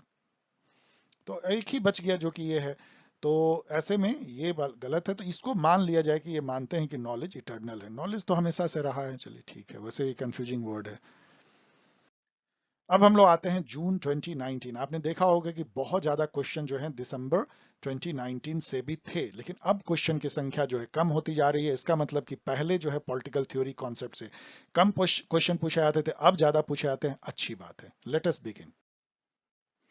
फर्स्ट क्वेश्चन जो है बहुत आपको ज्यादा नॉलेज देता है, क्योंकि ये सारे जो इज्म है ना, फेबियनिज्म, गिल्ड सोशलिज्म, सिंडिकलिज्म, डेमोक्रेटिक सोशलिज्म, ये सब आपको जानना चाहिए। फेबियनिज्म जो है वो इंग्लैंड में डेवलप हुआ था, जॉर्ज बर्नार्ड शॉ एंड शायद बर्टन रसल भी इसमें थे, और बहुत लोग थे, आप चेक कर लीजिएगा, जिससे कि प्रभावित थे हमारे नेहरू जी भी। फेबियनिज्म एक टाइप ऑफ सोशल डेमोक्रेसी था, जो टिपिकल इंग्लिश था, जिसमें ग्रेजुअलिज्म, मतलब सब कुछ धीरे धीरे चेंज होना चाहिए, पीसफुल होना चाहिए, डेमोक्रेसी हार्म नहीं होना चाहिए, लेकिन समतावादी भी होना चाहिए। तो ये पीसफुल चेंज की बात करता है। गिल्ड सोशलिज्म जो है वो एक तरह का वही कॉर्पोरेटिज्म है, मतलब हर जो आर्ट, क्राफ्ट और प्रोफेशन के लोग अपनी अपनी गिल्ड बनाते हैं और उनमें पावर डिस्ट्रीब्यूटेड है, वो पॉलिसी मेकिंग में भाग लेते हैं। तो वो गिल्ड सोशलिज्म टाइप की बात हो जाती है। मतलब वो खुद ओन करते हैं, मतलब लेबर हैं तो वो फैक्ट्री को खुद ओन कर रहे हैं, जो जो कारपेंटर हैं तो वो कारपेंट्री वाले मिल एंड अदर्स के ओनर हैं। मतलब कि जो प्रॉपर्टी और मींस ऑफ प्रोडक्शन वो प्रोफेशनल खुद ओन करते हैं, और संपत्ति का बंटवारा एक तरह का सोशलिज्म के तौर पे होता है। तो प्रोफेशनल रिप्रेजेंटेशन है। सिंडिकलिज्म जो है वो काफी ट्रेड यूनियनिज्म जैसा होता है, सिंडिकेट। पता है, ट्रेड यूनियंस को यदि काफी पावर दिया जाए, जो कि एक तरह का सोशलिज्म है, तो वो सिंडिकलिज्म है। डेमोक्रेटिक सोशलिज्म जो है वो फेबियनिज्म से बहुत मिलता जुलता है। वो इंग्लैंड में था, ये अदर यूरोप में, अदर पार्ट्स में है। इसमें भी पीसफुल चेंज होता है, रेडिकल चेंज नहीं होता है, इसीलिए गलत है। इन सबको जाके और भी अच्छे से गूगल पे पढ़ लीजिए, ये सारे इज्म को। तो ये चौथा नंबर गलत है, democratic socialism will be peaceful change. Karl Marx, the founder of Marxism, formally was the citizen of which one of the following country? ये बड़ा डिफिकल्ट क्वेश्चन इसलिए है कि नॉर्मली आप इसमें जर्मनी मार दीजिएगा, क्योंकि हम लोग सब जानते हैं कि मार्क्स जो है जर्मन सिटीजन था, लेकिन वो इंग्लैंड गया तो वहां पे एक तरह से एक्साइल में रहा। लेकिन एक्चुअली आप देखिए कि मार्क्स जब इंग्लैंड आया 1850s में कह लीजिए, या 48 वेट में, पहले तो और कहीं किसी कंट्री में वो जाके शायद फ्रांस और फिर कहीं कहीं और वो गया। तो आप एक चीज को ध्यान रखिए कि उस समय में जर्मनी नाम का कोई कंट्री नहीं था। जर्मनी तो बना ही 1871 में है। जर्मनी का यूनिफिकेशन, उस समय प्रुशिया था, और प्रुशिया का वो सिटीजन था ऑफ कोर्स। लेकिन जब वो छोड़ा था तो उसकी सिटीजनशिप छीन गई थी। तो यहाँ पे देखिए कि ही रिनाउंस्ड हिज प्रूसियन सिटीजनशिप, तो वो अपने सिटीजनशिप उसने छोड़ दिया, लेकिन उसको ब्रिटिश सिटीजनशिप कभी मिला नहीं। तो इसके चलते वो कहीं का सिटीजन नहीं था। He was citizen of no country, आप जान लीजिए, बिना सिटीजन के ही वो मरा। तो ये एक बहुत ही डिफिकल्ट क्वेश्चन है, नन ऑफ द अबव है, but interesting. Which one among the following is not related to neo Marxism? आपको मैंने हमेशा कहा है कि नियो मार्क्सिज्म जो है, फ्रैंकफर्ट स्कूल भी उसमें आता है। नियो मार्क्सिस्ट वो हैं जो कि मार्क्सिज्म को नए तरीके से जो है देखते हैं, जैसे एनालिटिकल मार्क्सिज्म आपने कोहेन का देखा, उस टाइप की। तो इसमें जुर्गन हैबरमास हैं, फ्रॉम हैं, मार्क्यूस हैं, ये सब फ्रैंकफर्ट स्कूल के हैं। लेकिन रोजा लग्जमबर्ग जो है वो टिपिकल मार्क्सिस्ट है, नॉट नियो मार्क्सिस्ट, वो मार्क्सिस्ट है। Feminist argue that women value are based primarily on feminism के से दूसरा क्वेश्चन ये है। अब फेमिनिस्ट जो कहती हैं कि वुमेन का जो समाज में वैल्यू आंका जाता है, क्या वो रिलीजियस लॉस आंका जाता है? नहीं। क्या वो प्रिस्क्राइब्ड सोशल रोल जो करती हैं, माता का, बहन का, होम मेकर का, बच्चे पालना, उससे किया जाता है? यस, यही तो किया जाता है। आपका जो सोशल जो डिवीजन ऑफ लेबर है, जो सोशल रोल वुमेन का है, उसी से उसकी वैल्यू तौली जाती है कि वो नेशनल इनकम में उसका रोल नहीं है, वो कमाती नहीं है, उसका काम जो है केयर करना है, उसका काम सर्विस देना है, उसका काम घर संभालना है, बच्चे पैदा करना, बच्चा पालना है, घर की देखभाल करनी है। मर्दों के लिए जो है वो बाहर जाते हैं तो उसका सुख सुविधा का ध्यान रखना, लाइक दैट। तो प्रिस्क्राइब्ड सोशल रोल। अब यहाँ देखिए, biology and prescribed, no, biology से गाइडेड नहीं होता है, इसलिए बायोलॉजी आएगा तो काट दीजिए। फेमिनिस्ट नहीं मानते कि बायोलॉजी से गाइडेड होता है, बायोलॉजी से गाइडेड नहीं होता है, प्रिस्क्राइब्ड सोशल रोल से ही होता है। The immigrating ethnic cultural group which never get opportunity to become citizen under multiculturalism, इसका एग्जाम्पल देखिए, मान लीजिए अमेरिका जाते हैं एशिया के लोग, और वो पूरे जीवन भर वहां रहते हैं, लेकिन ना उनको सिटीजनशिप नहीं दिया था, वैसे ही मर जाते हैं। ऐसा तो होता ही है, क्या वहाँ सिटीजनशिप दिया जा रहा है? लोग वहां मर ही रहे हैं। वहां पे जो है कितने 100 साल की या कितने की वो जो है ग्रीन कार्ड की वहां पे लाइन लगी हुई है।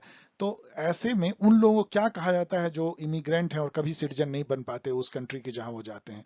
अब ये डिफिकल्ट इसलिए है कि यदि आप ये टर्म नहीं जानते हैं तो आप नहीं जानते हैं। इसको जो है मेटिक्स कहा जाता है, और मेटिक्स जो वर्ड है, एंशियंट ग्रीक में जब अरिस्टोटल और प्लेटो थे, उस टाइम में मेटिक्स वर्ड था, जो एलियन को कहा जाता था। ऐसे लोग जो एथेंस में आते थे और वो पैसे दे करके वहाँ टैक्स देते थे, और वो रहने का उनको फैसिलिटी था, उनको कुछ लिमिटेड सुविधा मिलती थी, लेकिन उनको सिटीजन कभी नहीं माना जाता था। और एथेंस में सिटीजन होना बहुत गर्व की बात थी, क्योंकि वो सीधा डायरेक्ट जो है रूल में भाग लेते थे, डेलिब्रेशन में, पॉलिसी बनाने में, खुद वो रूलर भी बन सकते थे, सिटीजन। और आपको याद होना चाहिए कि एथेनियन डेमोक्रेसी में एलियन सिटीजन नहीं थे, जो स्लेव थे सिटीजन नहीं थे, वुमेन सिटीजन नहीं थे, और जो ऐसे लोग जिनके पास प्रॉपर्टी नहीं थी, जिसको कि आप सर्वहारा वर्क कह सकते हैं, गरीब लोग, लेबर क्लास, वो भी सिटीजन नहीं थे। बहुत कम लोगों को सिटीजनशिप थी। तो इनको मेटिक्स कहा जाता है, याद कर लीजिए। Who wrote the book multicultural citizenship, A liberal theory of minority right? अब ये तो इतना आसान क्वेश्चन है। यदि आप मल्टीकल्चरलिज्म पढ़ेंगे जो सिलेबस में, तो एक बुक जो आपको जरूर याद रखनी पड़ेगी वो है विल कैमेलिका का यही मल्टीकल्चरल सिटीजनशिप। अब यहाँ आप याद रखिए कि वीकू पारक ने भी एक बुक लिखा है, rethinking multiculturalism, cultural diversity, political theory. याद रखिएगा इसको, क्योंकि ये पूछा जाता है। बी एस टर्नर वही आपको मिल गए जो प्लूरलिस्ट थ्योरी ऑफ सिटीजनशिप देते हैं, और टी एच मार्शल जो सिटीजनशिप के पिता हैं। अब ये मैच में चलिए हम लोग जो है गेम खेलते हैं। जैसे अब मुझे ये पता है कि नॉलेज और पावर का जो घालमेल है पोस्ट मॉडर्निज्म में, ये माइकल फूको ने कहा है। तो डी का 1 है, तो डी का 1, वाह, मेरा तो काम ही बन गया। अब मुझे और कुछ जानना ही नहीं है, बाकी देख लीजिए, बाकी याद कर लीजिए। ये मुझे वैसे पता ये भी है कि कोलैप्स ऑफ ग्रैंड नैरेटिव, इसको मेटा नैरेटिव बोलते हैं, लॉयटार्ड ने दिया है। तो बाकी को याद कर लीजिए। डीकंस्ट्रक्टिज्म आपको पता है कि जैक्स दरिदा इससे जुड़े हुए हैं। माइकल फोकल जो है पोस्ट स्ट्रक्चरलिस्ट कहलाते हैं। और लेट कैपिटलिज्म एक ही बच गया, ये फेडरिक जेमसन, याद कर लीजिए। Which one of the following is incorrect with regard to post modernism. फिर दूसरा क्वेश्चन पोस्ट मॉडर्निज्म से, primacy of consumption instead of knowledge. अब ये बड़ा एक अजीब सा वर्ड है, आपको लगेगा कंजम्पशन।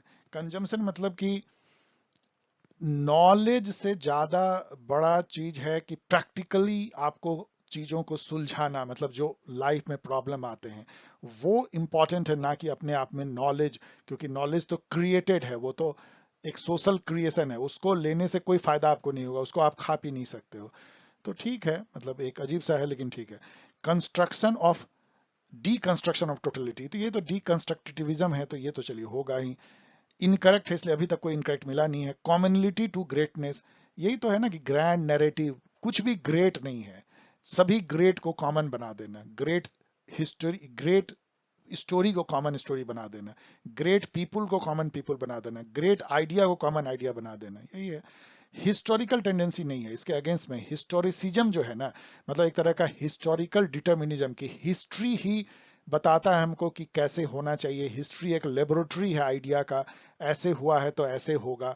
तो पोस्ट मॉडर्निज्म क्यों नकारते हैं? उनका तो कहना है कि हिस्ट्री खुद सोशल क्रिएशन है, हिस्ट्री कोई एक्चुअल नहीं है। हिस्ट्री कौन बनाता है?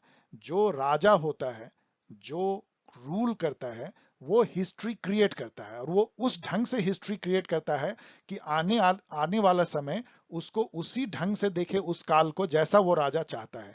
इसलिए आपको हिस्ट्री पे पूरी तरह बिलीव नहीं करना चाहिए। तो हिस्टोरिकल टेंडेंसी पे पोस्ट मॉडर्निस्ट बिलीव नहीं करते।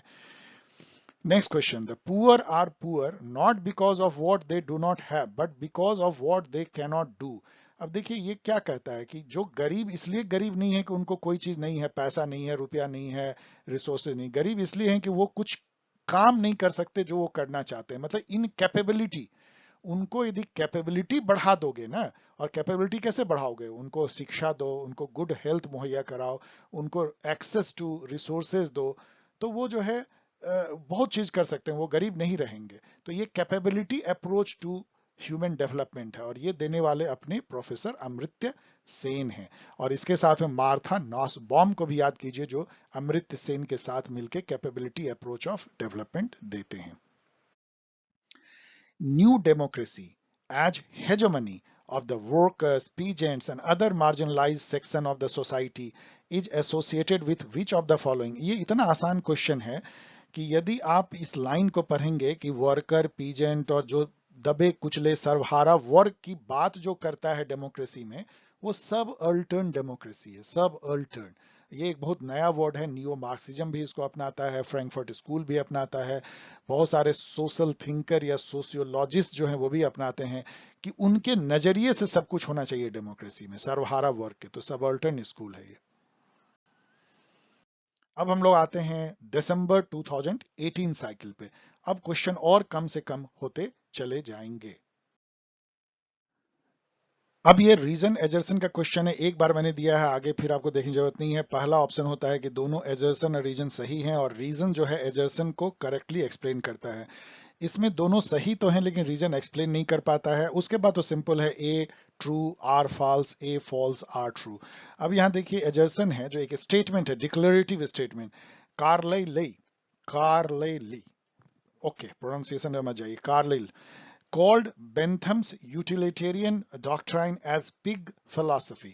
अब ये जो आपको ये पता भी होने की जरूरत नहीं है कि कार्लाइल ने कहा है। वैसे कार्लाइल वही हैं जिन्होंने कहा था कि कंटिनेंटल न्यूसेंस है ब्यूरोक्रेसी। ये एक बहुत और उठपटांग क्वेश्चन आता है, याद करिए, वो भी कार्लाइल ने ही कहा था। वो एक तरह के सैटरिस्ट थे, नॉवलिस्ट थे, क्रिटिक थे, बहुत बहुत चीजें थे वो।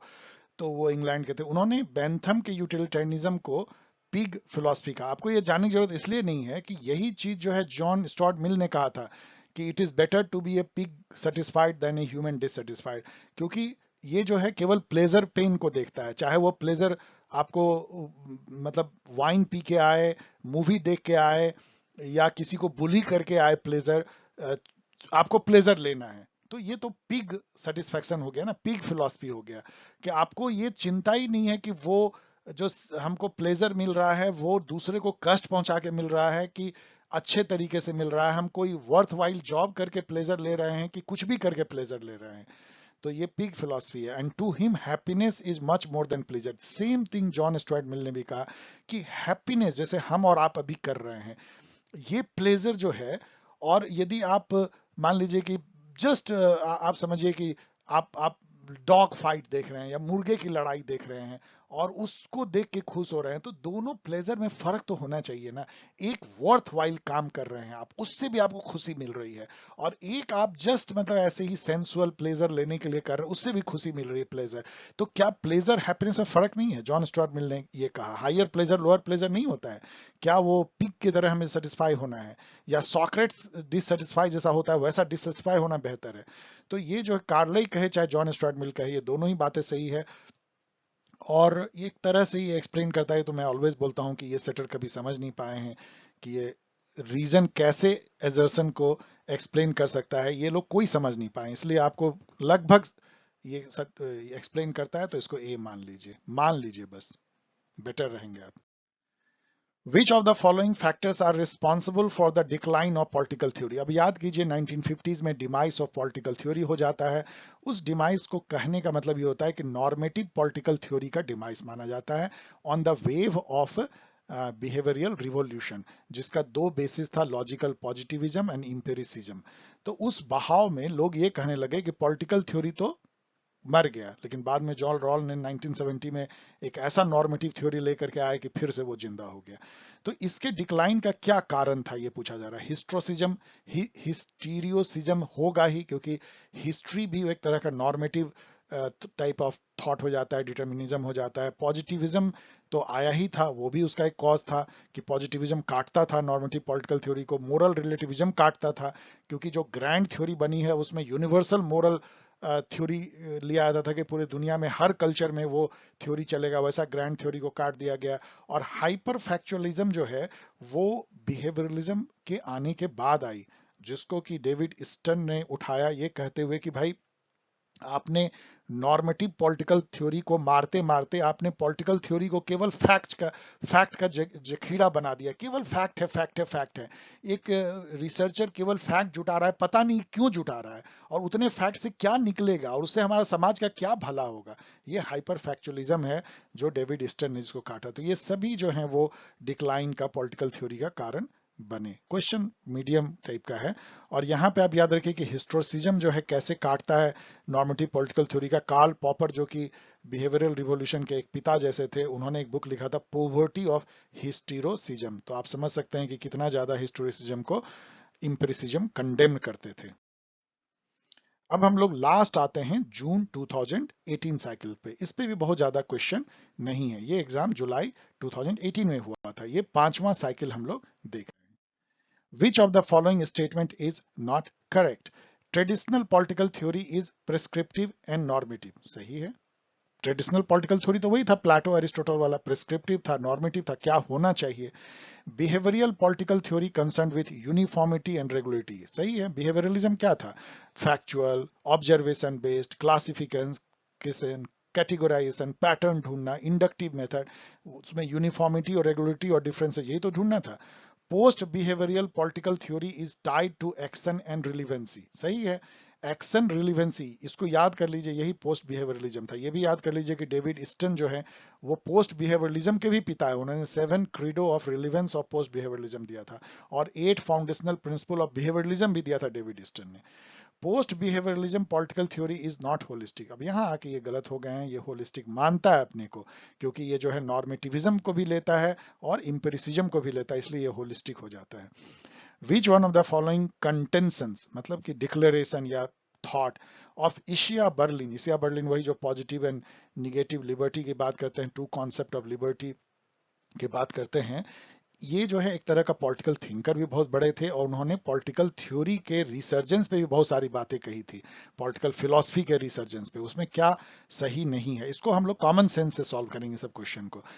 Politics exist in society where ends collide. Basically ना इसे आप बर्लिन एक बहुत बड़े वैल्यू प्लूरलिस्ट थिंकर थे। वैल्यू प्लूरलिज्म का क्या मतलब होता है? उनका ये कहना था कि समाज में 50 तरह के गोल को लोग जो है प्रेफरेंस मानते हैं।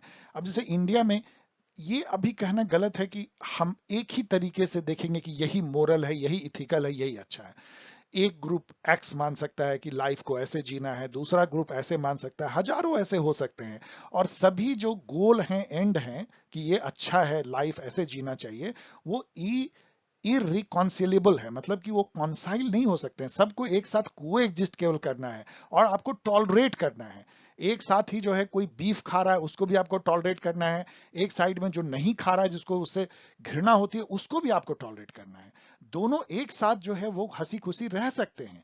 ये वैल्यू प्लुरलिज्म है। In a liberal order political theory can never see its end. सही है। इन लिबरल ऑर्डर में ना कोई भी पॉलिटिकल थ्योरी आप ये नहीं बनाएगा कि बीफ खाना गलत है, अब जो बीफ खा रहा है उसके पीछे लाठी भाला लेके दौड़ जाइए, ये नहीं है। This is not pluralism, this is not liberal order. आप टॉलरेट कीजिए, आप एक्सेप्ट कीजिए कि उनके लिए वो सही है, आपके लिए ये सही है, हंसी खुशी रहिए। This is pluralism. तो ये इनका मानना था। The responsibility of causing decline of political theory should be laid on rank empiricist who have displace classical tradition. ये भी इसे बर्लिन मानते थे कि ये जो एम्पिरिसिस्ट ने बहुत बुरा किया है, इन्होंने बिल्कुल हमारे नॉर्मेटिव पॉलिटिकल थ्योरी को जो डस्टबिन में फेंकने का काम किया। जबकि पॉलिटिकल थ्योरी तो नॉर्मेटिव ही होगा, क्योंकि समाज में क्या होना चाहिए ये जब तक थिंकर नहीं सोचेगा। जो कार्ल मार्क्स ने कहा कि पॉलिटिकल फिलॉसफी केवल ये नहीं पता करता है कि समाज में क्या बुराई है, वो चेंज भी करने की कोशिश करता है समाज को, वो थ्योरी है। Political theory shall continue to exist as a result of inquisitive and rational inquiry of man। अच्छी बात है, पॉलिटिकल थ्योरी का ये काम है। तो ये सब कॉमन सेंस से आप और थोड़ा बहुत यदि एशिया बर्लिन के बारे में जानते हो तो आप बोलेंगे ये भी सही है, ये भी सही है। लेकिन ये देखिए कितना आउटलैंडिश है। He is sceptical about resurgence of political theory. क्या ऐसा कभी हो सकता है कि एशिया बर्लिन बोलेगा कि पॉलिटिकल थ्योरी कभी रिसर्च ही नहीं होगा, जबकि इतनी अच्छी अच्छी बातें वो पॉलिटिकल थ्योरी के बारे में कह रहा है।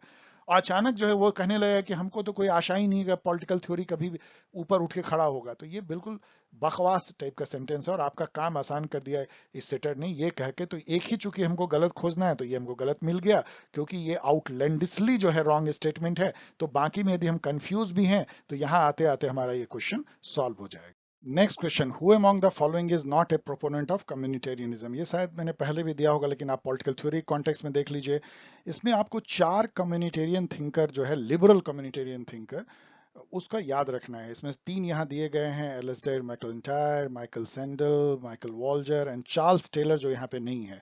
जो फेडरिक हयाक हैं ये तो एक कंजर्वेटिव इकोनॉमिस्ट थिंकर रहे हैं, थैचर के गुरु जैसे, तो इसको यहाँ पे ठीक है।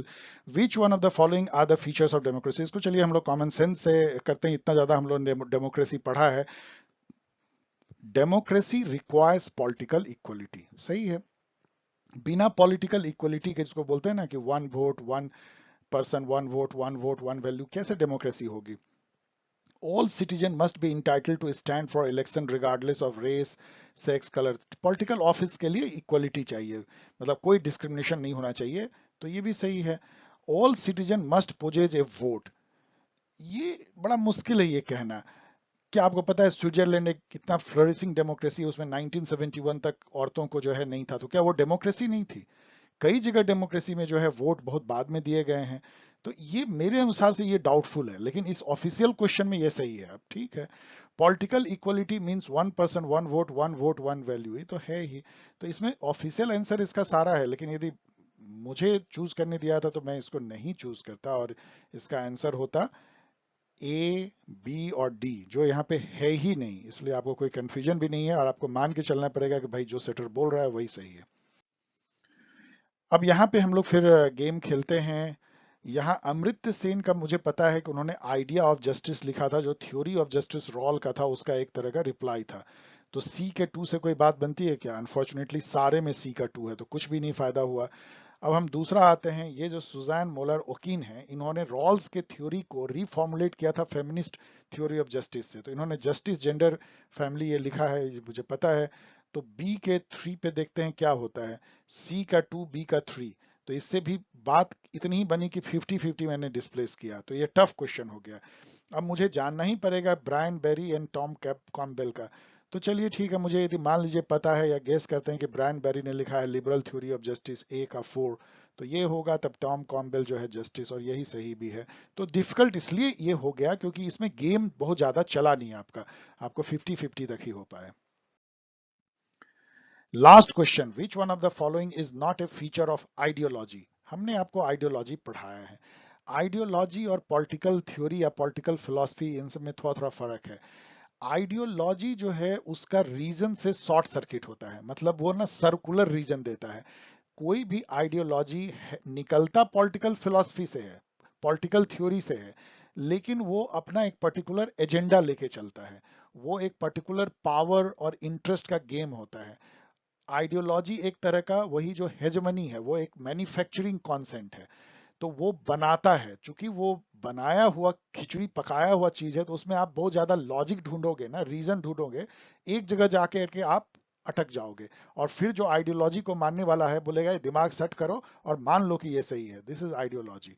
तो अब यहां देखिएगा तो एक पॉलिटिकल बिलीफ सिस्टम है, ठीक है an action oriented set of political idea है, ये भी सही है। इसमें एक्शन ओरिएंटेड सेट ऑफ कुछ करना है, जैसे फासिज्म एक पॉलिटिकल थ्योरी भी था, आइडियोलॉजी भी था। मार्क्सिज्म एक थ्योरी भी है और मार्क्सिस्ट आइडियोलॉजी भी है, दोनों में फर्क ये है कि वो आइडियोलॉजी शॉर्ट सर्किट हो जाता है, इसीलिए मार्क्स खुद बोला था कि मैं मार्क्सिस्ट नहीं हूं। The world view of a particular social class और social group, the world view of a particular social class और सोशल ग्रुप, ये भी सही है। The political ideas that do not, अब यहां ये गड़बड़ हो गया, do not embody, they do embody और आर्टिकुलेट क्लास और सोशल इंटरेस्ट, ये तो इंटरेस्ट और पावर का फंक्शन ही होता है, इसलिए डू नॉट वर्ड गलत हो जाएगा, चूंकि एक ही आपको नॉट चुनना है तो ये हो गया। तो ये तीनों को जो है आप फिर से पढ़ लीजिए, यही आइडियोलॉजी है। अब यदि स्टूडेंट जो हमेशा करते हैं कि कुछ एनालाइज यदि करें, तो देखिए 49 क्वेश्चन आपको 5 साइकिल में है, ये बहुत ज्यादा क्वेश्चन है, और खास करके शुरू वाले जो साइकिल उसमें क्वेश्चन भरे हुए हैं, और यही कोर है, ये है वो जो आप समझ करके आगे लाइफ में बढ़ते हैं कि आप पॉलिटिकल साइंस पढ़ा है आपने। तो इसीलिए इस पे बहुत फोकस कीजिए, ठीक से पढ़िए, मेरे सारे वीडियो जो कॉन्सेप्चुअल हैं देखिए। इकोलॉजी पे मैंने नहीं बनाया है, उसको और कहीं से पढ़ लीजिए, मैं टाइम मिला तो मैं फिर बनाऊंगा। और जितने भी जो कॉन्सेप्ट है, नॉर्मेटिव जस्टिस, इक्वलिटी, ये राइट्स, ये सब को जो है एकदम ठीक से समझिए, और कैसे सब एक दूसरे से टकराते हैं वो भी समझिए। लिबर्टी इक्वलिटी तो इतना टकराता है, और उस पे जो थिंकर्स हैं, जैसे लिबर्टी का ध्यान आते ही इसे आप बर्लिन के बारे में सब जानिए, इक्वलिटी जो है इगैलिटेरियनिज्म, लक इगैलिटेरियनिज्म, और जस्टिस आते ही रॉल, नॉजिक, ये सब बहुत चीजें ठीक से समझने की कोशिश कीजिए। अब इसमें इजी देखिएगा तो करीब 40% क्वेश्चन इजी है, मीडियम 33% है, डिफिकल्ट ओनली 28% है। तो इजी टू मीडियम को सॉल्व करके ही आप जो है 70% ला सकते हैं, जिससे आपका काम बन जाएगा। जो आर्बिट क्वेश्चन है उसमें आप नहीं भी करेंगे तो कोई फर्क नहीं पड़ता, इसलिए बी कॉन्फिडेंट, खूब जम के पढ़ाई कीजिए। और जल्द ही जो है फिर नया एक चौथा थीम लेकर के आएंगे, परहैप्स वो होगा कंपैरेटिव पॉलिटिक्स, मे बी 1-2 दिनों के अंदर। Okay, see you, bye.